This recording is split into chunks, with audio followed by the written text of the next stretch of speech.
Anakin never got to finish my training. I walked away from him, just like I walked away from Sabine. It's been a while. I could use the help. The Jedi fell a long time ago. There aren't many left. Hello there. This is where the fun begins. What's up, guys? Unofficial Star Wars here. Hope you're all doing well, and in this video we have an Ahsoka update for its rating. Let's go ahead and hop right on into it. In this video we are going to be taking a read from the Direct's article. I'll have their article linked in the description down below for you guys to check out there as well. The upcoming Disney Plus series Ahsoka has been given its rating, and it's going to be unsurprising for those keeping track of previous Star Wars streaming shows and their ratings. After years of starring within the Star Wars universe, Ahsoka Tano is about to have her own show, as Rosario Dawson will portray the titular Jedi warrior alongside several characters from the fan favorite Star Wars Rebels. The series looks like part Mandalorian, part Star Wars Rebels, being a mix of what has come before with hints of new sprinkled within. It will follow Ahsoka as she's trying to track the villainous Thrawn down, while also seemingly following in the footsteps of her master, Anakin Skywalker, and at that, mentoring a new Jedi Knight, whether that's Sabine Wren herself, Jason Syndulla, or the return of Ezra Bridger.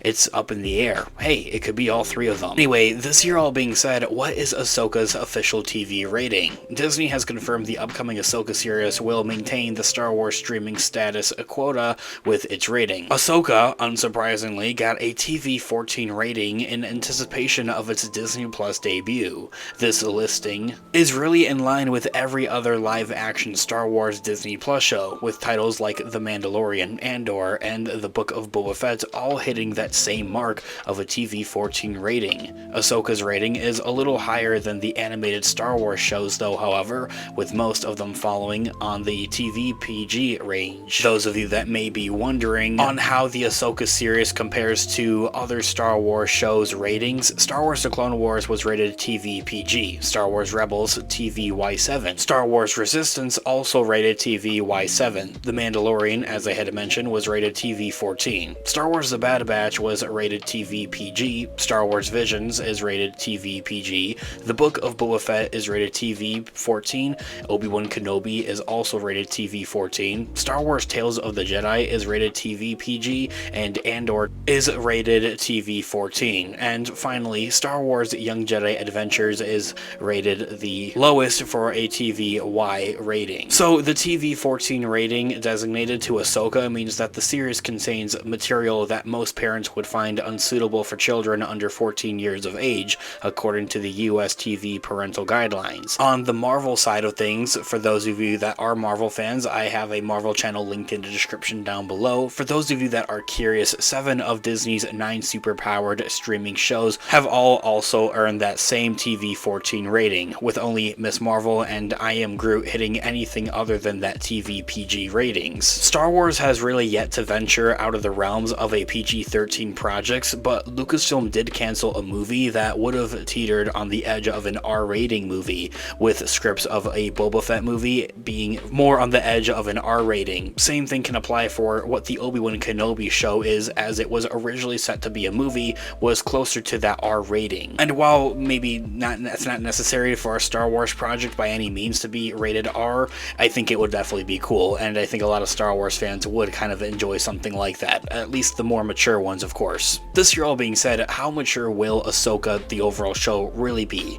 Now that fans have this rating information to dissect, one can start to piece together what to expect in Ahsoka when it arrives on Disney Plus on August 23rd with its 2-episode premiere. Some may scoff at the idea of the Rosario Dawson-led series getting the same rating as the likes of Marvel's What If and The Book of Boba Fett, but it seems like that the TV 14 rating covers a wide swath of content and things that they're able to go on and include within this. Intense and gripping dramas like Andor hit that same rating mark, and even a show like The Mandalorian, despite largely being seen as a family-friendly, features scenes of, at times, more violent, intense violence at that. Which, don't get me wrong, is honestly really awesome, and to see Star Wars venture into that kind of concept and idea, especially with Disney and the Disney era of more modern and just newer Star Wars content overall, is very awesome, and it is kind of even remnants of what George Lucas's ideas were with when he made the original trilogy and the prequels. I mean, when you think back to some of the violence and gore that went on in those movies,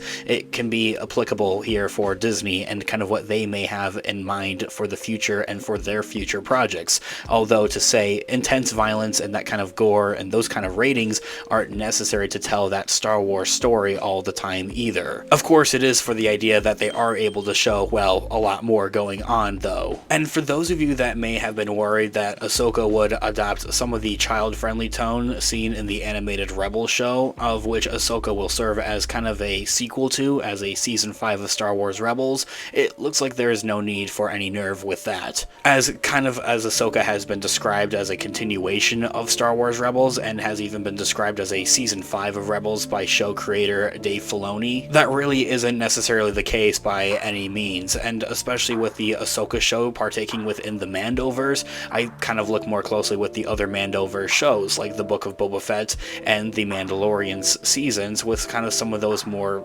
violent scenes at that. And especially with the Ahsoka series being more lightsaber based to say, I'm really particularly looking forward to maybe some limbs going flying off. Just like the good old days with the original trilogy and the prequels when George was still in charge. We didn't really see much of that in the sequels, but no shade towards that. Just to see if lightsabers are going to work how lightsabers are supposed to work in the Ahsoka series is really something I'm looking forward to now, thinking about it quite honestly. I mean, the Darksaber, it cuts people in half and that type of thing that we saw Mando do. So why not the same for the Ahsoka series? Anyway, what fans can likely expect is an authentically Star Wars feeling series, carrying a tone similar to that of other Mandoverse projects and the mainline Skywalker Saga films, as I had mentioned. This means intense action, usually by the way of lightsabers and blasters, some mild language and perhaps a bit of blood, or maybe light sexual elements references here and there. Although I don't believe that the Ahsoka series will or have any time to explore any romance or anything like that, to be honest. I feel like that it's going to be